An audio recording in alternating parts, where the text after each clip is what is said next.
Hi again, I hope you are doing great and the last video helped you in the revision of SEBI rules 1995. Now in this video, we will cover FEMA 1999. So without wasting any time, let's get started. Are you facing problem in answer writing? There is no one to solve your doubt.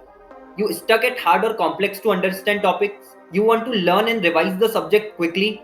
Don't worry, we have a solution for you. It's the Fly High Institute's handholding program. In this program, we assign you questions and evaluate your answer.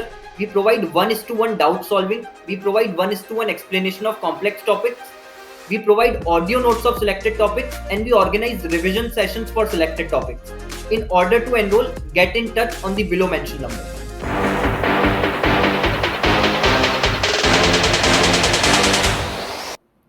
The Fly High Institute is providing recorded lectures of CS Professional Group 2nd for December 23 attempt. To enroll, reach out to below mentioned number or email ID. Starting with FEMA 1999 इसमें सबसे पहले दिया है directorate of enforcement. इसमें लिखा है कि section number 36 subsection 1 के अकॉर्डिंग सीजी जो है वो स्टैब्लिश करेगा डायरेक्टोरेट ऑफ एनफोर्समेंट को, जिसमें एक डायरेक्टर होगा और सच अदर ऑफिसर और क्लास ऑफ ऑफिसर होंगे जिनको कि ऑफिसर ऑफ एनफोर्समेंट जो है वो बोला जाएगा। सेकंड इसमें दिया है power of search and scissor. Power of search and seizure में लिखा है कि सेक्शन नंबर 37 सबसेक्शन 1 के अकॉर्डिंग डायरेक्टोरेट ऑफ एनफोर्समेंट और जो अदर ऑफिसर्स ऑफ एनफोर्समेंट है not below the rank of assistant director वो इन्वेस्टिगेशन करेंगे सेक्शन 13 के कॉन्ट्रावेंशन में। सेक्शन 37 सबसेक्शन 2 में लिखा है कि सीजी नोटिफिकेशन से ऑथराइज कर सकता है ऑफिसर और क्लास ऑफ ऑफिसर्स को in CG SG RBI not below the rank of under secretary to the government of India to investigate any contravention in section number 13। And 37 subsection 3 के अंदर लिखा है कि जो भी पावर्स इनकम टैक्स अथॉरिटीज के पास होती हैं वैसी ही पावर्स जो है वो डायरेक्टोरेट ऑफ एनफोर्समेंट के जो ऑफिसर्स हैं उनके भी पास होगी।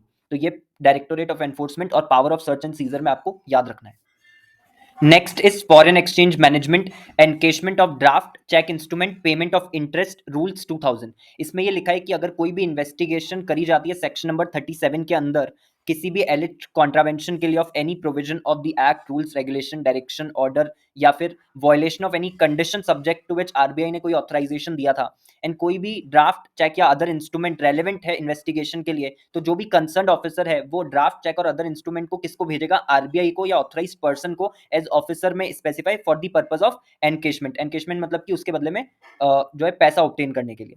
देन आरबीआई और authorise person is required to take steps without delay for encashment of draft cheque other instrument and to credit the proceeds of such encashment less any commission या expenses जो भी incur होंगे encashment के लिए to a separate account in the name of directorate of enforcement. Last इसमें बोला है CG जो है वो इंडेमनिफाई करेगा आरबीआई को या जो भी ऑथराइज पर्सन है उसको अगेंस्ट एनी लाइबिलिटी विच में incur encashing the draft cheque और other instrument delivered to it. So last में बस इसका मतलब ये है कि अगर गलत तरीके से वो जो ड्राफ्ट चेक या अदर इंस्ट्रूमेंट है उसका एनकेशमेंट हो गया, उसका एनकेशमेंट नहीं करना चाहिए था, बाद में पता चला कि जो भी ड्राफ्ट चेक अदर इंस्ट्रूमेंट है वो उस इन्वेस्टिगेशन से रिलेटेड नहीं है, रेलेवेंट नहीं है, या उसका जो एनकेशमेंट है वो नहीं करना चाहिए था, लेकिन उसका एनकेशमेंट तो आरबीआई या ऑथराइज पर्सन ने कर दिया होगा बिकॉज उनको क्या बोला गया कि विदाउट एनी डिले आपको क्या करना है, उसका एनकेशमेंट करना है। तो अगर आरबीआई और ऑथराइज पर्सन की बाद में जाकर के लाइबिलिटी बनती है और वो लाइबिलिटी ऑब्वियसली किस तरीके से बन सकती है कि जिस भी पर्सन को वो ड्राफ्ट चेक या अदर इंस्ट्रूमेंट बिलोंग करता था उसने उनके ऊपर केस करा और बोला कि मेरे को जो आपने गलत तरीके से ड्राफ्ट चेक या अदर इंस्ट्रूमेंट को एनकेश करा है उसके लिए कंपनसेशन पे करो, राइट। तो उनको जो भी वो अमाउंट इस तरीके से लाइबिलिटी में देना पड़ सकता है वो उनको कौन वापस करेगा, सीजी वापस करेगा। तो सीजी इंडेमनिफाई करेगा आरबीआई और ऑथराइज पर्सन को अगेंस्ट एनी लाइबिलिटी विच में incur encashing the draft cheque और other instrument delivered to it. So this is important from the point of view of case study, तो ये आपको ध्यान रखना है। Next is empowering other officers. इसमें बोला है कि according to section number 38 subsection 1 CG जो है वो ऑर्डर पास करके and subject to such conditions and limitations जैसा सीजी को सही लगे ऑथराइज कर सकता है किसी भी ऑफिसर ऑफ कस्टम को या किसी भी ऑफिसर को जो कि सेंट्रल एक्साइज का ऑफिसर है, पुलिस ऑफिसर को या कोई भी दूसरा ऑफिसर ऑफ सीजी और SG to exercise such powers and discharge such of the duties of directorate of enforcement और any other officers of enforcement under this act as stated in order. And 38 subsection 2 में बोला है जो भी officers होंगे वो उनके पास में लाइक पावर्स होगी जो कि कन्फर करी जाती है इनकम टैक्स अथॉरिटीज को under income tax act 1961 subject to the conditions and limitations as CG में इम्पोज। देन उसके बाद में दिया हुआ है presumption as to document. Presumption as to document में लिखा है कि सेक्शन 39 के according where any document is produced और फर्निश्ड बाय एनी पर्सन और सीज्ड फ्रॉम द कस्टडी और control of any person has been received, second is has been received from any place outside India in the course of investigation and such document is standard in any proceeding under this act in evidence against him or against him and any other person who is proceeded against jointly with him, यानी joint trial हो रहा है, the court or adjudicating authority shall presume that signature उसी के हैं जिसने इस document को साइन किया है एंड हैंड राइटिंग उसी की है जिसने पार्ट ऑफ द डॉक्यूमेंट लिखा है. Second, admit in evidence such document even if it is not duly stamped. And third, presume की कंटेंट जो उस डॉक्यूमेंट के है वो ट्रू है इफ फॉलिंग अंडर वन यानी अगर फर्स्ट वाला केस है जो ब्लू में दोनों एनसर्कल कर रखे मैंने कि अगर प्रोड्यूस और फर्निश करा गया किसी भी पर्सन के द्वारा या सीज करा गया किसी भी पर्सन की कस्टडी और कंट्रोल से, तो जो भी ऐसा डॉक्यूमेंट होगा उसके कंटेंट हम मान करके चलेंगे कि ट्रू है, प्रिज्यूम करके चलेंगे कि ट्रू है. तो ये प्रिजम्पशन एज टू डॉक्यूमेंट जो ये आपको ध्यान में रखना है. उसके बाद में दिया है contravention by companies. Contravention by companies में ये लिखा है कि सेक्शन 42 के according where a person committing a contravention of any provision of this act और ऑफ एनी रूल्स डायरेक्शन और order under their under is a company. अगर वो एक कंपनी है तो every person who at the time of contravention was committed in charge of and was responsible to the company for conduct of business of the company as well as the company यानी वो person भी और company भी shall be deemed to be guilty of contravention and shall be liable to be proceeded against and punished accordingly. Then second में लिखा है कि वो पर्सन जो है वो लाइबल नहीं होगा अगर वो ये प्रूव कर देता है कि जो भी कॉन्ट्रावेंशन हुआ है वो उसके नॉलेज के बिना हुआ है या उसने एक्सरसाइज करा था due diligence to prevent such contravention.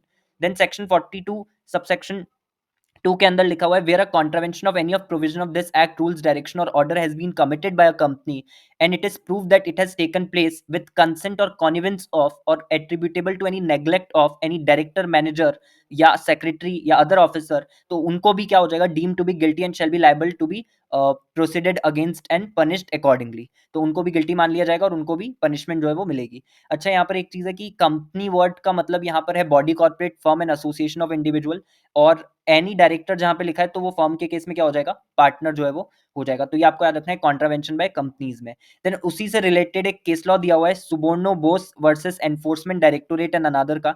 इसमें बस ये बोला है कि जो प्रोटेक्शन ऊपर अवेलेबल है जो हमने पढ़ा कि अगर कोई भी पर्सन जो है वो ये बता देता है कि उसको नॉलेज नहीं था या उसने ड्यू डिलिजेंस एक्सरसाइज करा था तो उसकी लाइबिलिटी जो है वो नहीं बनेगी. ये वाला प्रोटेक्शन आपको तब नहीं मिलेगा जब आपको गलत चीज के बारे में पता है और आप एक्शन लेने में फेल हो जाते हो.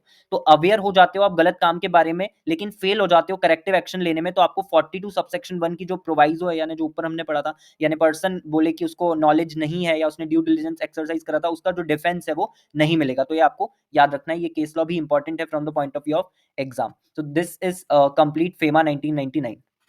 I hope this video helped you in recalling the provision and get better understanding of the provisions discussed. Thank you so much for watching this video and I will see you in the next one.